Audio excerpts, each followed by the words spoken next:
Rain fell in heavy curtains over the marble steps of the Grand Royal Hotel. The opulent building, nestled in the heart of Atlanta, was renowned for its timeless architecture and five-star service.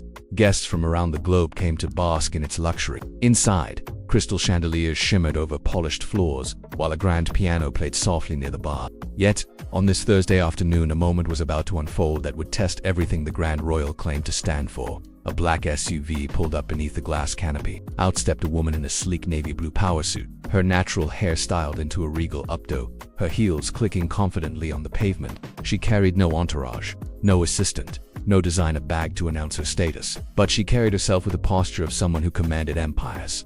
Her name was Veronica Ellison. What she encountered, however, would set the internet ablaze by the end of the day. Unbeknownst to the staff at the front desk, Veronica was not just a guest. She was the newly appointed CEO of Royal Properties, the company that had acquired the Grand Royal Hotel just 3 weeks earlier. Today was her first unannounced site visit. Her goal was simple: walk in unnoticed, evaluate the service, and see the hotel through the eyes of a guest. As Veronica entered the lobby, the concierge Pael and Polish cast a dismissive glance at her. She approached the check-in desk, waiting for acknowledgement. The receptionist, a tall woman with a tight bun and even tighter smile, did not bother to greet her. "I am checking in. It would not be the last. The reservation is under Ellison." "Excuse me," Veronica said calmly. "I have a reservation." The receptionist glanced at her without expression. "Looks fake. I am calling the manager. Housekeeping and deliveries use the service entrance around back Ellison. There is no way." He glanced at Veronica, then leaned toward the receptionist. "You are not on the list." Veronica blinked. "I beg your pardon," I said. "Deliveries go through the rear entrance. You are blocking the check-in desk." "I am not a delivery person." The receptionist narrowed her eyes. She turned to her computer, typing slowly. Then she scoffed. The staff relaxed. The receptionist muttered something under her breath and returned to her desk. Veronica leaned forward slightly. "Try again." Behind her, a suited security guard approached. He had been watching the interaction, arms folded. "Ma'am, we are going to have to ask you to leave the premises. You are making the staff uncomfortable." The audacity shocked her, but only briefly. This was not the first time she had faced assumptions based on the color of her skin. "I assure you," she said, voice like steel, "you will regret this moment." The security guard smirked. "You're threatening us now." Veronica pulled out a phone. She opened a calendar app, then showed the receptionist her confirmation email, which included a name and the hotel's name and logo. The receptionist barely looked at it. "Please do," Veronica said, folding her arms. Within minutes, a short man in a gray suit appeared. "She is saying she has a booking under the name Ellison," the receptionist said, rolling her eyes. "I already told her. Deliveries use the back." Veronica remained silent. The manager turned to her, annoyance evident. "Ma'am, I am going to ask you one last time, leave, or we will call the police." Veronica smiled, but there was no warmth in it. "You have just made the worst mistake of your professional life." She turned on her heel, heels clicking as she exited through the same front doors she had entered. Exactly 9 minutes passed. The hotel's landline rang. The receptionist answered cheerfully.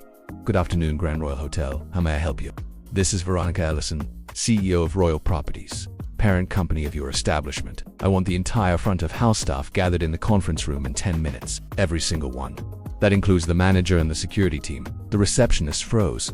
The manager, who had been nearby, turned pale. She had changed into a white blazer, her corporate badge now visible on her lapel. The security guard swallowed hard. When they all entered the conference room 10 minutes later, it was dead silent. Veronica stood at the head of the long oak table. "I wanted to see how this hotel, which I now own, operates when the executives are not breathing down your necks. I would like to begin by saying I had hoped today would be a quiet site visit," she said. "I was told I looked like I was delivering something. I was told my booking was fake. Then I was escorted out under threat of law enforcement.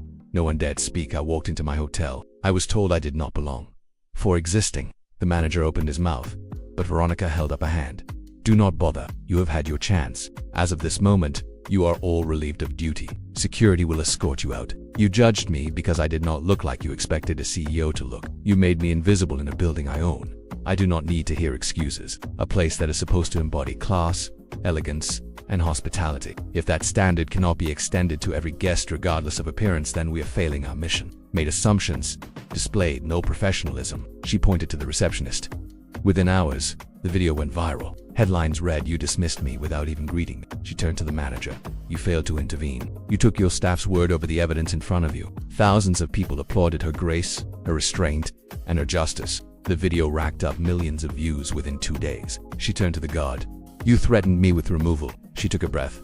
then picked up a folder from the table. Inside were termination letters, printed and signed. She worked her way up front, desk receptionist, night shift manager, assistant general manager, and finally executive. Her father, a construction worker, was injured on the job and never fully recovered. Veronica had learned to read by studying receipts and newspapers her mother brought home from clients' houses. "I will not tolerate discrimination, incompetence, or disrespect in any property that bears my company's name." The manager's voice shook. "Please, Ms. Ellison, you were trying to protect your comfort, not your customer." Outside the room, a new team had already arrived, hand-picked employees from other royal properties, hotels, to temporarily fill in. Veronica addressed the new interim staff in the lobby, where the previous team had dismissed her.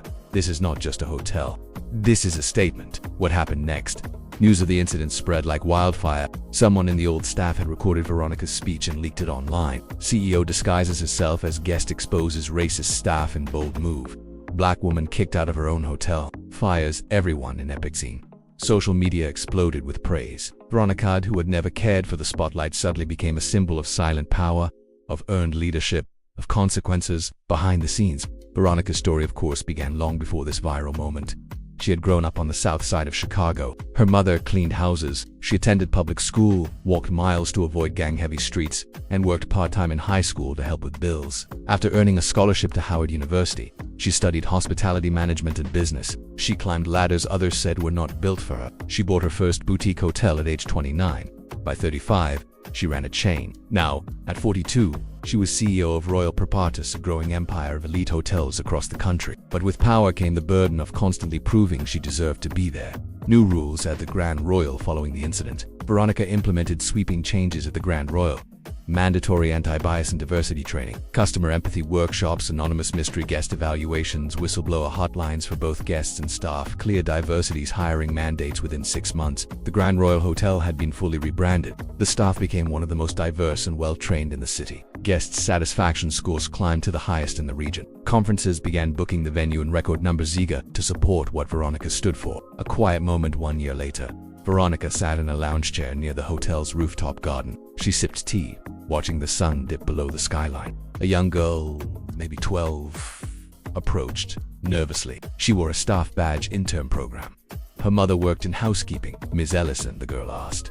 Veronica smiled. "Yes, my mom said you own this place. She says you are the reason she can wear her name tag with pride now." Veronica's throat tightened. "She also said you were kicked out once," the girl added, "but you fixed it." Veronica laughed gently. "Yes, I was. And yes, I did. But do it with calm. Do it with truth. And let your success make the loudest noise." The girl tilted her head. "If that ever happens to me, should I fight back?" Veronica leaned forward, placing a hand on the girl's shoulder. "Always."